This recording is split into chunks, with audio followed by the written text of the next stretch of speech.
So this morning we are chatting to a fellow bus mum, Nicole van Bespo, who is doing incredible things with baby shoes and children's shoes.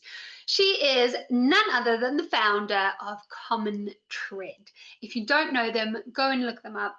Nicole is an OT, so she really has a firm foundation and an understanding of child development, and she created these shoes as a way to help children develop appropriately. I know her story a little bit, and I'm really excited to get to share it. Before we chat to Nicole, I am going to ask you guys all again to please support the founder, support this bus mum. This journey is tough, guys. We all know it. Being a mum, trying to grow a business, it is really hard. But if we can do it together, if we can support each other, if we can share each other's work, if we can buy each other's products, I know that we are a force to be reckoned with. So I know we can all be successful. So go and have a look at Common Tread. I will share all the links. Give her a like, share her products, and yeah, let's follow her journey. Okay. Nicole, I am so excited to have you on today and chat all about your journey. I am going to start with a very broad question, and that is, how are you? Just on a raw, real, vulnerable boss and mum, how are you? Oh, thanks, Christy. Thanks for having me on. Well, I'm working from home today. So, as you all know, there are a million things that one needs to juggle in the mornings, including school runs. And this morning it wasn't a particularly pleasant one with a near accident, and yeah, it just feels. I felt quite frazzled, and I got home and had a cup of coffee, and I thought that doesn't actually help the nervous system very much. And then wanted to get on here nice and early to make sure everything works, and then my speaker wasn't working, and then my computer just shut down. And so I just thought it's actually a picture, I guess, of the chaotic nature of trying to wear various hats in a day, and that it's actually okay. It's probably most people's mornings. It's not going to necessarily always run perfectly and smoothly, and as long as I'm showing up and I'm committing to something special like this, and I get to share with other bus moms on a similar journey, I thought, well, you know what, that kind of like makes the day a happier one. So yeah, all good. We also have a little puppy in the mix, so it's an extra added mental load aspect, but he's brought so much joy. So, and he's actually slowed me down. So that's been really good. Wow. Yeah, I didn't actually think that would happen. I thought it would create a bit more like of a frenzy, but I've been forced to be like, actually, this is the puppy phase. He needs me. I need to train him properly if we want a little doggy that fits into our lives at a later stage. So yeah, that's that's my morning in a nutshell. Got to a couple of emails, but I'll have to get back to the drawing board after this.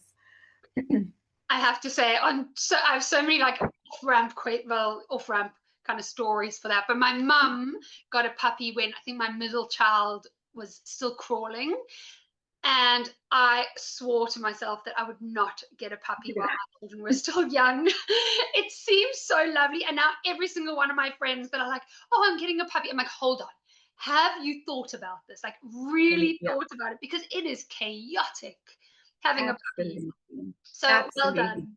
And Thanks. and I'm so glad that you shared that story like that, because you're right. I think that's so much a part of so many of our lives. It's this juggle. And something that I was speaking to a friend about the other day, during the holidays, I most of the holidays I try and juggle work and mum life and all the rest. And this recent holiday, I switched my emails off, I switched social media off.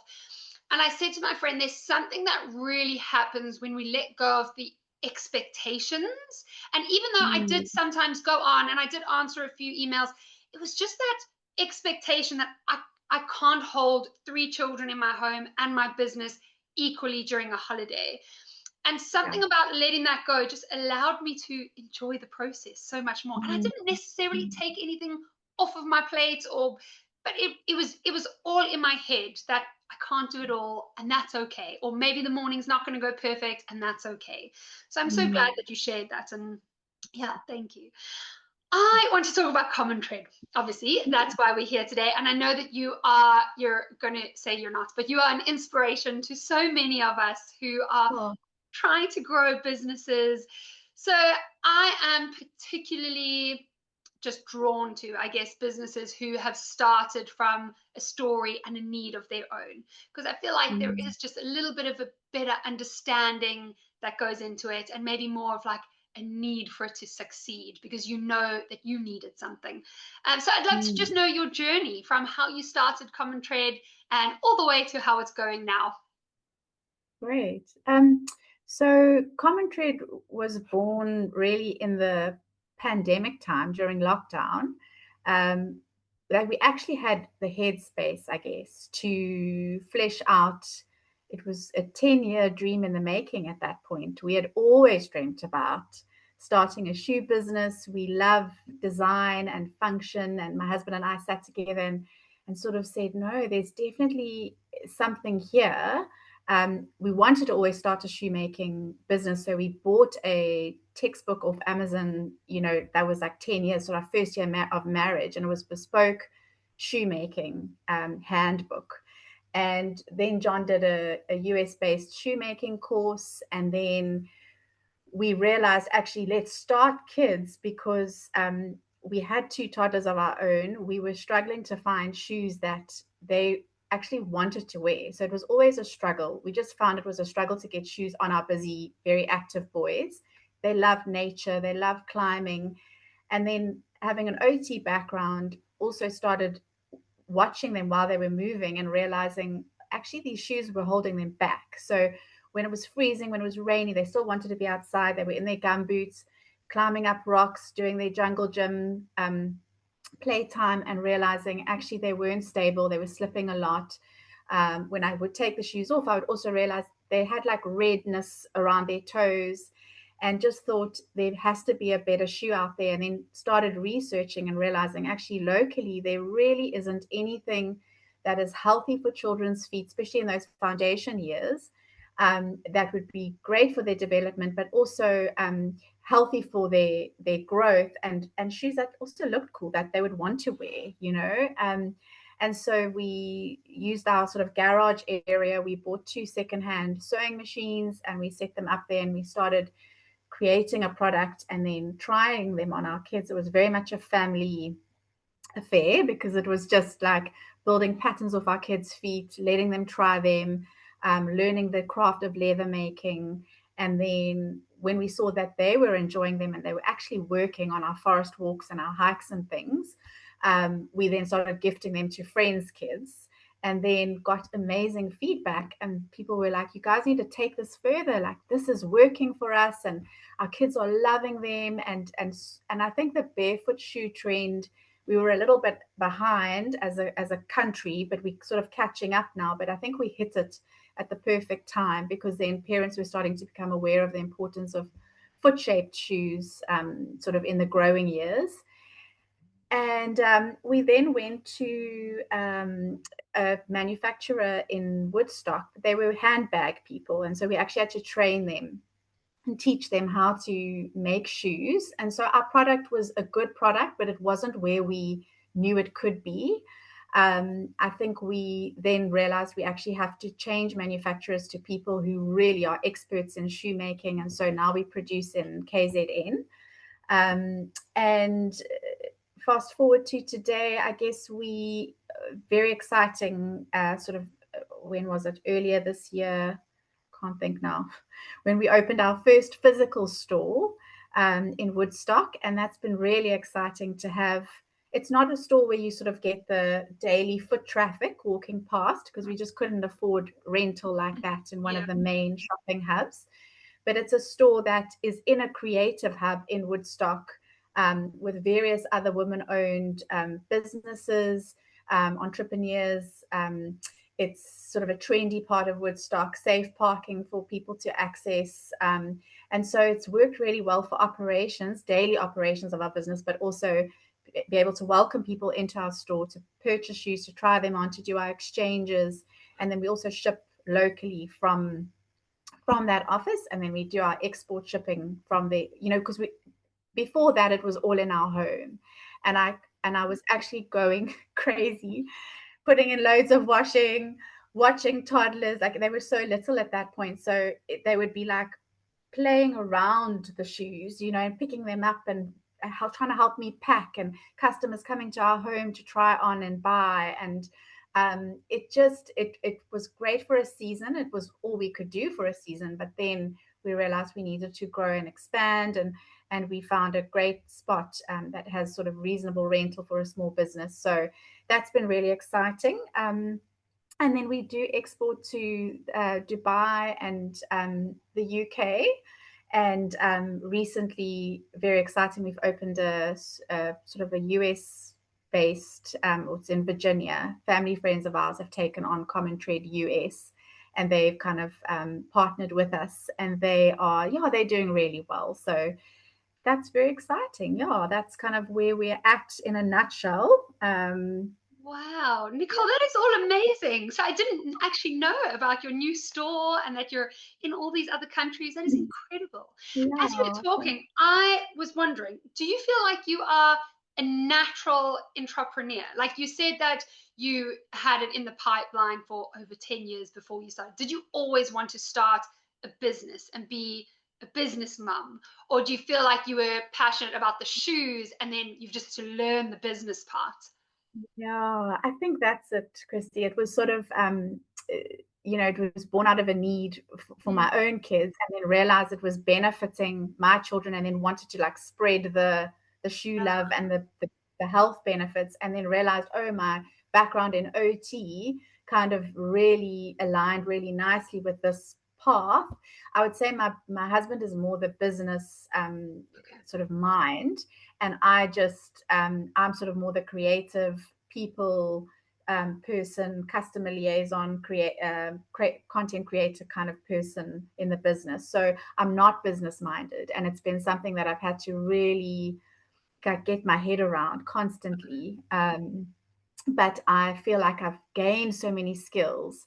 As an OT, you don't touch the business side of things, accounting, finance. It's so health field related. And so it's been so exciting to open up my whole world to see, oh, there's all these skills and things that I can acquire. And that if I didn't know I would be sort of good at some of those aspects. And so it's that personal growth and that personal sort of fulfillment as you see something grow. But yeah, it is a passion project. Less more that than the business side of things, but thankfully John coming alongside me, we have to focus on income generating. Otherwise, I don't know where we would be Course. actually. Of course, and that Yeah. is, I guess, the challenge with the passion thing, particularly like that. You want to get it out there and you want like all children to be wearing it, but you do have to make an income from it. That's And, it. and I want to chat about, you said your husband's name was John. Yes, I that's right. feel like there are so many people that could learn about the dynamic of working with your husband.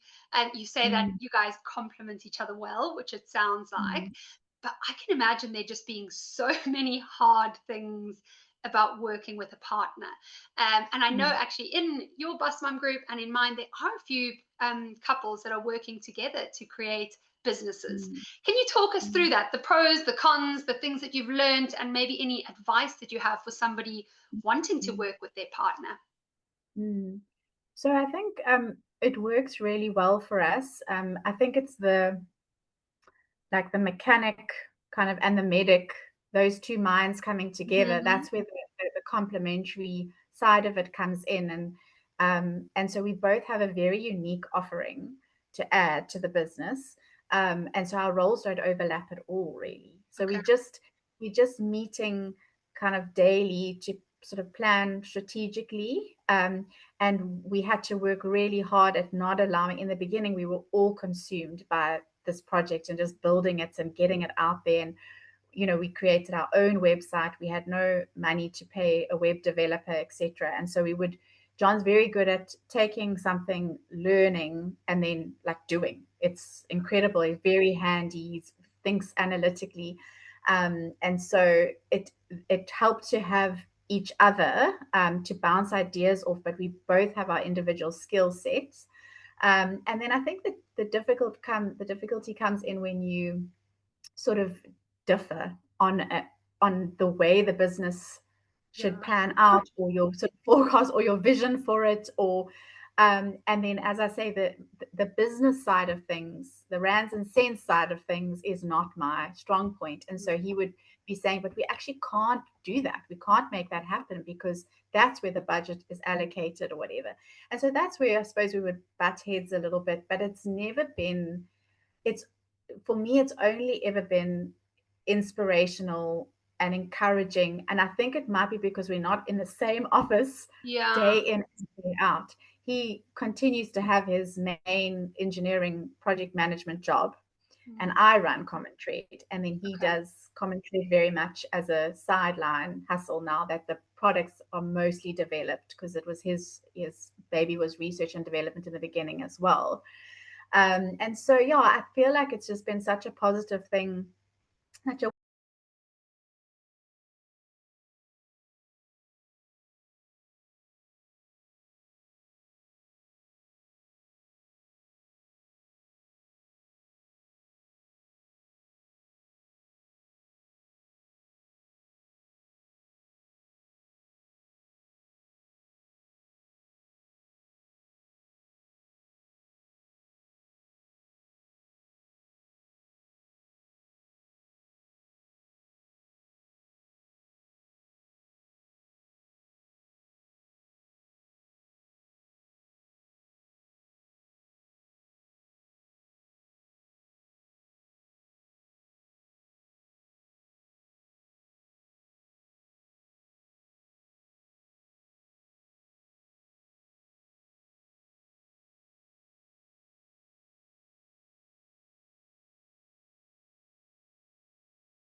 wonderful thing for us as a family, for our boys to learn some things. I mean, I remember back in the day in our garage, toddlers like playing with, like, knocking nails into old shoe soles and Oh, learning how to work with tools. And so it's always been a positive association for me, that it's been in our family, and that it's my husband and I working on it together. I can't say that I've ever thought, oh my goodness, I don't think I can do this anymore, it's mm. too hard. It's actually only been, yeah, a really good thing for us.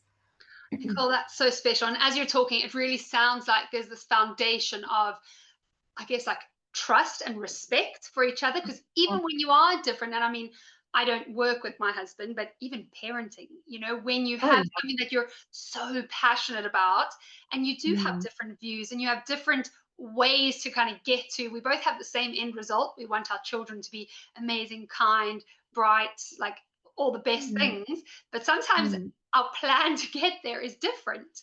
And that's really hard to navigate. But I feel like when you do navigate it from a place of just trust and respect for the other person's abilities, which it sounds like you are, it can open so many doors. So well done for navigating that. Yeah, thanks, Christy. And then something that you spoke about was as you were kind of coming on this journey, and I'm curious about those moments of growth. For me and my business, and I think a lot of our audience, there's this time where you see it as a bit of a passion project. You haven't invested too much in it. You have done your own website and you've invested time maybe, and it's stressful and overwhelming. I never want to undermine that part, but there is always a part in business where you're like, okay, I can't do it all by myself anymore. I need to hire somebody. I need to, in your case, you had to invest in the space. We need to, I'm sure there's logistical things about getting it exported that cost money. Where was that point for you where you realized that this could be a business that you really wanted to grow and it was worth the investment and the risk that comes with scaling? And if there's any tips that you have on scaling a business, I'd love to know that in that same question. Yeah. So I think the moments always, it's, I think, boils down to why we do what we do as entrepreneurs, and those moments are highlighted to me when, or the why is highlighted to me when I hear from customers. And it was very early on in our journey when we were still creating a shoe that had a leather upper, but the sole was a recycled rubber paste, like rubber tire paste. And so it had the black sole and not the latest stitch down sole. And it was a mom with a child who had hemophilia, which is like a blood disorder. Those children bleed very easily into the joint spaces. Muscular, a tiny cut or scrape can cause a massive bleed, and they bruise very easily. And she had said she's now come across our shoes. Her son is absolutely loving them. And it just gives her so much peace of mind to know that he's in shoes, so they are protecting his feet, but he's enabled to play and move like the other children on the playground at his play school. And I said to John that night, because we had been through various challenges with the business, and obviously things, as you said, cost so much money. For a startup, you sort of like, where do you put the capital that you have? What is going to, how can we sort of optimize that spend? And I said to him, no matter what, we just have to keep going, because I know that these shoes are blessing families, and yes, in ordinary ways, but also in extraordinary ways, like it was for this family. And then another family had come out from Belgium, and they sort of kept coming to our home every year. They would come and purchase. And then she recently sent her mom to purchase a pair, because her mom was coming over to Belgium. And then those moments, I'm like, no, this product, it's special because people are coming back. And so we had a very high repeat customer rate, but we were struggling to get to the cold audience, the new people, and the unreached audience. Yeah. And so in terms of scaling, that was a big learning curve, that we had to put some money behind all of our digital marketing. And it was a huge spend every month, but in the beginning, it really did help us grow. So that was the one thing. The other was PR. So like actually paid for someone to do a PR campaign right in the beginning, so that we could actually just get our name out there. Yeah. And so we were featured on Parent 24. We did a couple of radio interviews, and that really helped, I think, us build credibility as a brand as well, because then people could relate to the story and could see, oh, there's skill and there's knowledge behind the manufacturers or the makers of this product actually know what they're doing. And so we can trust this brand. Plus, it's someone who maybe understands kids' development and they have children of their own. And so that PR side of things really helped us. So I'm just trying to think of the different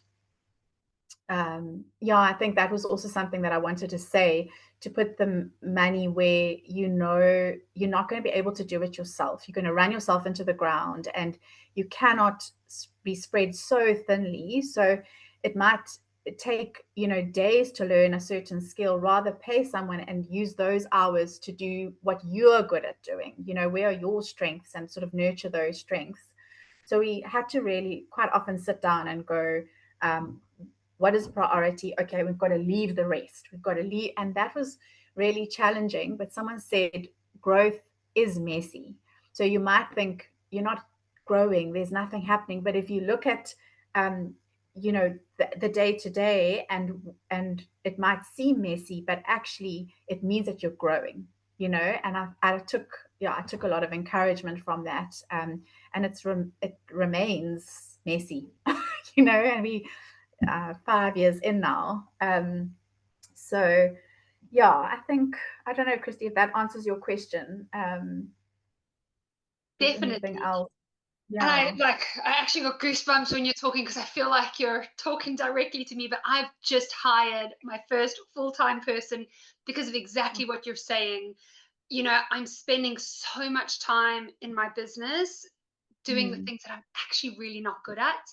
And it's taken yeah. me so much time. I'm really like, I don't have that attention for detail that I think a lot of people have, that A type, like Mm, proposals, um, invoices, things like that. I really mm, struggle with them, even like being behind my computer. And I spend 90% of my time doing this stuff. And then I'm frustrated. And by the end of the day, I'm like, oh, I really hate my job. mm, And mm, then I get to an event, or like even our meetups, and being with people. And I feel like, without tooting my own horn, like that's where I belong. Like I love hosting things. I love being in front of people. And that's been mm, such a big lesson for me these last few months, with thinking I need to hire someone. Because I kept thinking, okay, if I can get to hire somebody that's hosting the events, then I can have more time to do all of this behind. And I'm like, mm, what am I doing? That's my talent. That is not only my talent, but it's really what fills me up. And mm, I need to, even though it's spending more money, I need to spend that money on buying myself the time that I don't spend all mm, that energy. So I feel like mm, you're spot on there for somebody that is ready to scale. Is mm, ask yourself, like, what fills you up? What do you enjoy mm, doing? What are you good at? And try and find a mm. plan or a way to be doing those things. And I feel like that's going to be where the money comes in eventually, hopefully. Yeah, absolutely. And I think someone said to me in my group, oh, it seems like you get sort of clients quite easily, and I said, yeah, I think it's sort of where it feels natural for me to be networking Mm, in a natural way. We were on holiday in Belito, and we were in a gift shop, and I just went to chat to the owner and just had a conversation around the fact that I saw an elderly gentleman trying on a pair of leather fellies, and he was really struggling to get his foot into the shoes. And I said, that there's another way here. We have a brand that's been created specifically for this problem, and she said, oh, please tell me about it. And I said, I'm not I love your shop, and I would love our shoes to be here, but it's more that I want to be helping those people. And it's meant that the a partnership has developed as a result of that. But I feel like that is where my skills can be put to good use, as opposed to, like you say, sitting behind a computer doing accounting or trying to learn accounting programs. And actually, we just need to be paying for the Zero, um, you know, software, and maybe a bookkeeper to assist with that kind of thing. So I really have, that's taken me a long time to learn, but I've now learned that, and I'm sticking by it, that yeah, sort of play to your strengths, I think would be a good thing. The other huge challenge that we had was, or remains, cash flow in a product-based business, where we're holding a lot of stock, and a lot of sizes, and so our inventory is really big, and as we are getting money in, we're having to put down money for new ranges. And so it's been quite a difficult thing. I know for some people scaling, they want to look at investment, and sort of pitch for funding. And so we have had experience creating a pitch deck and doing the actual pitching.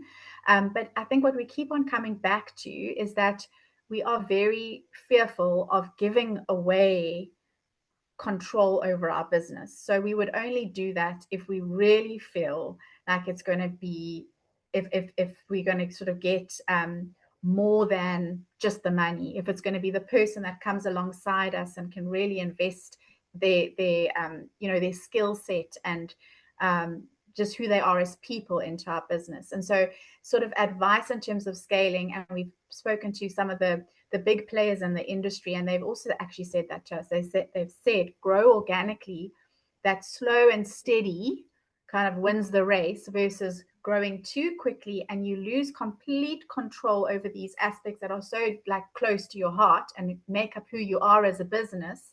And I'm not saying it's always wrong. Sometimes you need that cash flow injection to grow. But I think we've been very grateful that we've held back a bit on that, and we've taken out a loan from a family member, and we've had to grow really slowly as opposed to some of our competitors. But I think over time, we've also then been able to hone our product and tweak it and get customer feedback and make sure that we are hearing our market and changing things accordingly. Whereas the big guys that grow very fast, it loses that people feedback, customer experience very quickly. And I think we're very afraid of that happening. And there are only two of us. And plus we have 2 staff members that assist with our daily operations. But, it has been something, I think it's often a very big challenge for businesses that are ready to scale, is the cash flow side. And perhaps that's a great talk actually to have at some point, like, when are you ready to pitch for investment? Where do you go with your pitch? How do you find potential investors? And when is it a good thing and when is it a real bad thing for your business? Literally, as you're talking, I was writing that down because I think it's such a good topic, and exactly what you're saying. I mean, I know probably a year or even less than a year ago, I would have very easily taken on that cash injection to make things easier. But you're so right. As soon as you give away that, like that part of your business before you've really figured out your own brand story and where you want to go, I think that's really dangerous. Nicole, I see our time is running out, but I wanted to ask you one more question that I think is very relevant to many of the mums. And that is your higher price point on your shoes. And I want to talk about this because we are in an economy, or I don't know if we're still in an economy, but where people seem to be wanting cheaper, easy access to things. Let's buy them. Your kids wear them for a week or two, and then we chuck them away and buy the new pair. How have you positioned yourself in a market where that is the story? And how have you kind of navigated that with the high costs of leather and shoes, and obviously then having a higher price brand? If you can talk a bit of that, because I can imagine that is a tough one. Yeah, absolutely, Christy. It's also producing in South Africa is so close to our hearts, but it's meant that our quality materials cost so much, the labor does cost so much, and so the profit margins aren't wide enough basically to be stocking local retailers, because everyone needs a piece of the pie. And so it's been one of our hugest challenges. We would love to be in all the retailers all over South Africa, and when we look at what they're expecting, we can't make it work. And so we've had to really focus on our online business and growing our sort of on the digital marketing front to just get our brand out there. It's also one of the reasons we had to look overseas to export, because they can mark up so much more and people there are willing to pay for a sort of a higher price tag. And then I think right from the beginning, we decided that we would look at our story and create and make sure that the story that we had would resonate with the South African public, and they would hopefully want to support us because of our business ethos in a sense, and because of the brand that we sort of the heart of the brand. And we really have found that the people's support has just been overwhelming. I mean, some customers are on their, I think, their sixth or their seventh pair of commentary toddler shoes, and they've just come back every year, and they've passed down to family members, and I think that has kept our business afloat. If I look at our stats, sort of that repeat customer rate, as I said, is huge. And so it's been more about pleasing the customer and making the customer experience a really good one, and the common thread experience a really good one, so that they will organically go and share their experience with others, and word of mouth has helped us hugely. And it remains a challenge for us, the production of whether we keep it here or we look elsewhere for manufacturing, so that we can also perhaps bring our price point down slightly and get our shoes to more kids, because barefoot shoes benefit children from a developmental perspective. So it's a really difficult one, and it remains a challenge for us. But we really are big on the quality aspect. So wherever we go, if we had to change manufacturers, it would need to be a priority, and it's not always going to be the case. So, but yeah, I don't know. Does that answer your question? Definitely, definitely. And as you're thinking, I'm like, oh, like, how do we help? How do we do this? Because I feel like, and you're right, and I'm very passionate about that, and that's why I want to set up things like this, and that we can tell the stories behind these brands. And thank you very much for being vulnerable and honest, and telling the hard and the true side behind business, and that cash flow things, and keeping your quality. And I think that it's incredible chatting to businesswomen like you, who are you are like, you're keeping that quality. And I know in the mum circles that I'm in, people do talk about your shoes, and I feel like that is going to be that your brand is going to see it till the end. I know it's going to grow thumbs, dozen thumbs, and yeah, we support you, and we've got you, and I really, really appreciate your time today. So thank you. Such a pleasure. Thank you. I think I'm also passionate about educating, and just creating awareness around it, and to also say to parents, one pair of commentary shoes that are made locally will see your kiddie right through a whole season, and because the leather stretches, and kids are wearing our shoes for like over a year, compared to just going through shoes very quickly from other retailers where there's rigid soles, synthetic materials. And so it's just about making that choice, I guess. Like, will you go for quality in one pair versus maybe not such great quality and have 3 or 4 for variety, So just to be educating, and your platform also helps me to tell parents the benefits of why you would go this route, and perhaps not more sort of economical shoe, and the downside of that. Yeah. I'm really hoping that there's a shift. I know we have to go, but I'm really hoping there's a shift. And I've seen recently, particularly as like Shane and team who have come into South Africa, I think so many people hopped on that bandwagon, and now we have houses full of broken things. Broken bags, broken whatever, just like junk piling up. And I think that I am seeing a trend that mums are being a little bit more aware of how many things they're buying. I mean, I know for me now, I'm like, my children have 5 pairs of 5 outfits, and they just keep using those, And so I'm hoping that is the direction that we're going, and we're all looking after the environment and a little bit more. So thank you for doing your part in that. I am going to say goodbye. I could chat to you forever. I have like a whole list of notes here and more questions, but I know that time is running out. And yeah, thank you, Nicole. I really appreciate your time and your wisdom, and being part of our Bus Mum community. I know so many of the mums learn from you and are supported by you. So thank you very much. Oh, thank you, Christy. Thanks for your time today. And thank you for everyone also who joined the call or listened to the call later. Hello, Holly. Hello, Jackie. We will chat to everybody soon. Thanks, guys. Bye. Bye.